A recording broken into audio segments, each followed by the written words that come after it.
Bismillahirrahmanirrahim. Assalamu alaikum students. This is Educate Samra Irshad and here we are conducting LawGet series. So you are watching Gist of Law and welcome to this channel. और अगर आप हमारे channel पे नए हैं तो please हमारे channel को सब्सक्राइब करें ताकि आपको जो लॉ की लेक्चर वीडियोस हैं और साथ ही साथ लॉ से रिलेटेड तमाम जो अपडेट्स हैं वो टाइमली मिलती रहें. So today we will discuss how to attempt LawGet test. LawGet का जो टेस्ट है उसको अटेम्प्ट करने का बेहतरीन तरीका जो है आज वो हम डिस्कस करेंगे. सबसे पहली जो इम्पोर्टेंट बात है LawGet का टेस्ट अटेम्प्ट करने में वो ये है कि उसमें जो टाइम मैनेजमेंट है उसका सबसे बड़ा जो है वो रोल है. ठीक है, कि सबसे ज़्यादा ध्यान आपने टाइम पर रखना है, क्योंकि अक्सर स्टूडेंट्स ये गलती करते हैं कि जैसे ही पेपर मिला तो उसको स्टार्ट से लेके एंड तक पढ़ना स्टार्ट कर देते हैं कि देखें हमें कितने एमसीक्यूज आते हैं और कितने नहीं आते. तो ये काम जो है आपने LawGet के पेपर में नहीं करना. क्यों नहीं करना? क्योंकि पहली बात तो ये है कि इस चीज़ से आपका टाइम वेस्ट होगा, और दूसरी बात यह है कि अगर आपको जब आप शुरू से लेके एंड तक वो तमाम एमसीक्यूज पढ़ेंगे तो अगर उसमें से आपको जो एमसीक्यूज नहीं आते तो आप उनकी वजह से टेंशन ले जाएंगे. ठीक है, प्रेशराइज हो जाएंगे. इस चीज़ से आप स्टार्ट में ही इस चीज़ से सर पकड़ के बैठ जाएंगे कि जी हमें तो फलां फलां जो एमसीक्यूज हैं वो नहीं आते. इसलिए ये काम आपने नहीं करना कि स्टार्ट से लेके एंड तक सारा पेपर पढ़ने लग जाएं. ठीक है, अपने टाइम को वेस्ट नहीं करना. सबसे जो एक इम्पोर्टेंट बात है LawGet की वो यही है कि अपनी टाइम मैनेजमेंट जो है आपने वो अच्छी रखनी है. अब LawGet के पेपर में ज़रूरी नहीं है कि जो एमसीक्यूज थे वो नहीं आते तो इसकी वजह से जो बच्चे हैं वो फेल हो गए. ठीक है, मेनली हम यही कंसीडर करते हैं कि जी जो बच्चे नाकाम हो गए हैं या जो फेल हो गए हैं उन्होंने एमसीक्यूज जो हैं वो उनको नहीं आते होंगे या उन्होंने पढ़ा नहीं होगा या उन्होंने, ये चीज़ बिल्कुल गलत है. ज़रूरी नहीं है कि आप जो एमसीक्यूज आपको नहीं आते थे इसकी वजह से आप फेल हो गए हैं. सबसे मेन और सबसे इम्पोर्टेंट बात जो है वो ये है कि बच्चों की LawGet में नाकामी की जो सबसे बड़ी वजह बनती है वो ये बनती है कि वो उन्हें LawGet का जो पेपर है वो सही तरह अटेम्प्ट करना नहीं आता. जो मेन गलतियां बच्चे करते हैं वो क्या करते हैं, वो आंसर शीट को हल करने में करते हैं. तो ये गलतियां आपने नहीं करनी. ठीक है, सबसे पहले तो जब आप अपने एग्जामिनेशन हॉल में जाएंगे तो वहां पर आपको 2 शीट्स दी जाएंगी. जो एक शीट होती है वो आपकी क्वेश्चन शीट होती है. ठीक है, वो छोटी सी बुक होती है, उसमें तमाम जो सब्जेक्ट्स के पोर्शन होते हैं वो दिए गए होते हैं, एमसीक्यूज दिए गए होते हैं. दूसरी जो होती है वो आपकी आंसर शीट होती है, उसमें जो है वो बबल्स बनी होती हैं. अब जो आपकी आंसर शीट है उस पे आपने क्या करना है, आपने अपना रोल नंबर लिखना है, आपने अपना CNIC नंबर लिखना है. ठीक है, और साथ ही जो आपकी कॉपी का कलर होगा, ठीक है, आंसर शीट का जो आपकी क्वेश्चन शीट है वो आपने लिखना है कि वो किस कलर की है, वो पिंक है, वाइट है, ब्लू है. ठीक है, कौन सी है वो आपने कलर लिखना है.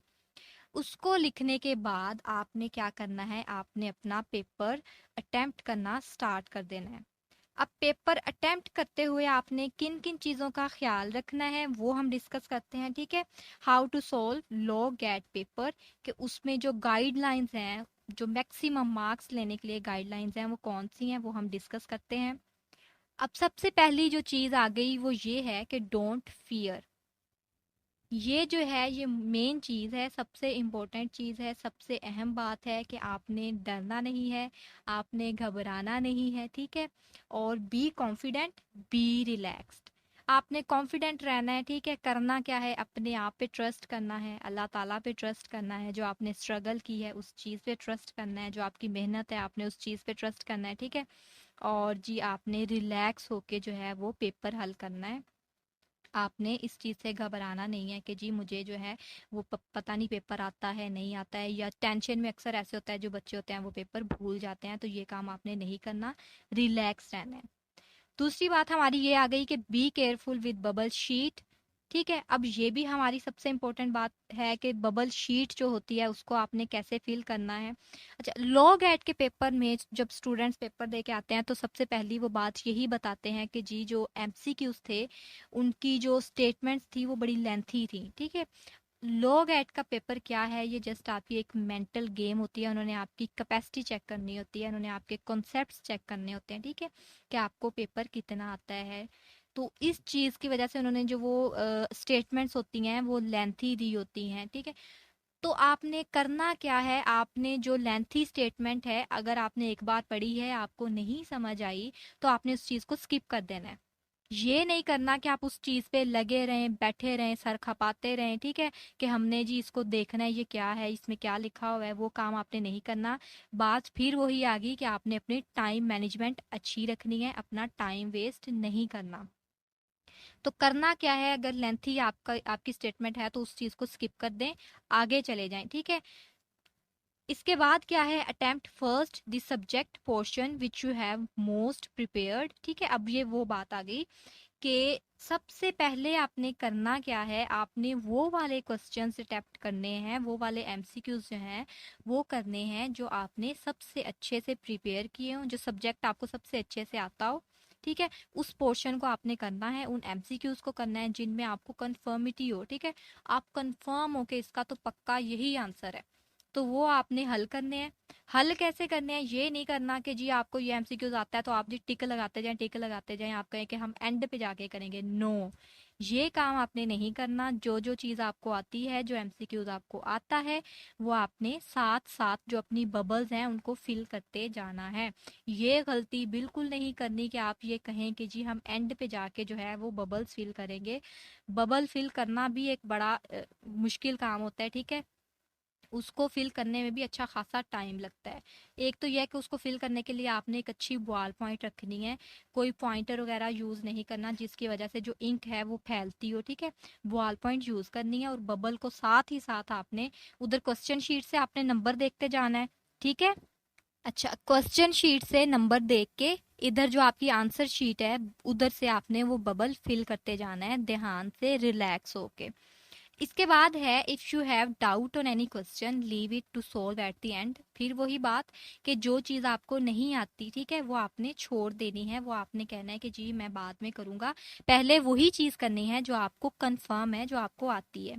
इसके बाद है attempt the next most prepared subject MCQs, ठीक है। इसके बाद पहले तो आपने वो सब्जेक्ट कर लिया जो आपको बहुत परफेक्टली आता था, ठीक है, बहुत अच्छे से आता था, जिसकी तैयारी आपकी बेस्ट थी। उसके बाद अब आ गया आपका वो वाला सब्जेक्ट जिसमें आपने सेकंड नंबर पे आपने तैयारी की है, ठीक है। उसके बाद आपने उसके एमसीक्यूज जो हैं वो हल करने हैं। उसके बाद है in last attempt those which you have least prepared. अब ये वो वाली बात आ गई कि वो वाले एमसीक्यूज तो हमारे हो गए कि जिन पर हमें कंफर्म था कि ये तो पक्के हमें आते हैं, ये इसका यही आंसर है, वो हमने लगा लिए। उसके बाद क्या करना है, उसके बाद हमने ये करना है कि हमने वो वाले एमसीक्यूज करने हैं जिनमें हमें डाउट था कि नहीं इसका ये है, नहीं इसका ये था, नहीं इसका ये था। वो चीज़ आपने फिर सेकंड नंबर पे करनी है, ठीक है। कंफर्म वाले सबसे पहले कर लिए, डाउट वाले जो हैं वो आपने सेकंड नंबर पे करने हैं, ठीक है। कि उनमें जो आपको बिल्कुल फिर उसमें एंड पे आपको जो हो कि नहीं यार इसका यही बनता है, तो वो फिर आपने वो लगा देना है। इसके बाद क्या करना है, finally attempt those questions which you left in this star, ठीक है। अब बारी आ गई उन क्वेश्चंस की जिनमें आपको बिल्कुल ही नहीं आइडिया कि ये क्वेश्चन जो है वो कहाँ से आया है, ये मुझे बिल्कुल भी नहीं आता, मुझे नहीं पता ये क्वेश्चन, इसकी आपको कंसेप्ट नहीं पता, उसकी आपको स्टेटमेंट समझ नहीं आ रही, ठीक है।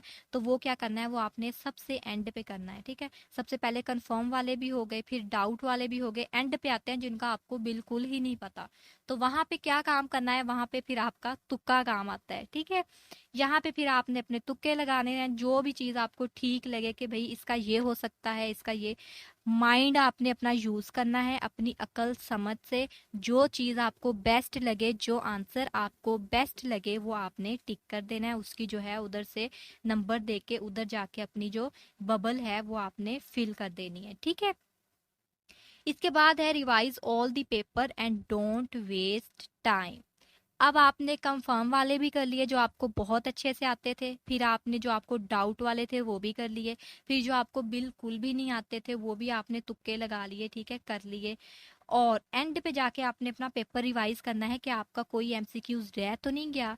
ये चीज आपने हर हाल में इस चीज का ख्याल रखना है, क्योंकि ये गलती हर बार स्टूडेंट्स करते हैं। हर बार लोग ऐड का पेपर दे के आने के बाद जब उनका रिजल्ट आता है, जब उनके जो रिजल्ट में कुछ बच्चों के जो मार्क्स होते हैं वो 49 होते हैं, 46, 48, 47, तो ये जो जिन बच्चों के ये वाले मार्क्स होते हैं वो सर पकड़ के बैठे होते हैं कि यार हमारे जो मार्क्स है सिर्फ 2 या 3 मार्क्स कम है, या कुछ बच्चों का तो 1 नंबर ही कम होता है, 49 मार्क्स होते हैं। तो ये गलती आपने नहीं करनी, आपने हर हाल में अपना पूरा पेपर हल करना है, चाहे आपको नहीं भी आता। ठीक है। जो एमसीक्यूज आपको बिल्कुल भी नहीं आते वो आपने ये नहीं करना कि उनको छोड़ के आ जाओ। छोड़ना बिल्कुल नहीं है, आपने हर हाल में हर एमसीक्यूज का जो है वो निशान लगाना है। क्या पता आपके तुक्के जो है वो काम कर जाएं। ठीक है, एंड पे जो अगर आपने 10-20 तुक्के लगाए भी हैं तो उनमें से 5-6 आपके सही हो भी जाए तो आपके जो है वो 50 मार्क्स जो हैं वो पूरे हो जाएं। अच्छा, अब इन सारी चीज़ों को आपने मद्देनज़र रखना है। ये तो आपका हो गया सॉल्व पेपर। इन चीज़ों को आपने अपने माइंड में रखते हुए अपना पेपर सॉल्व करना है।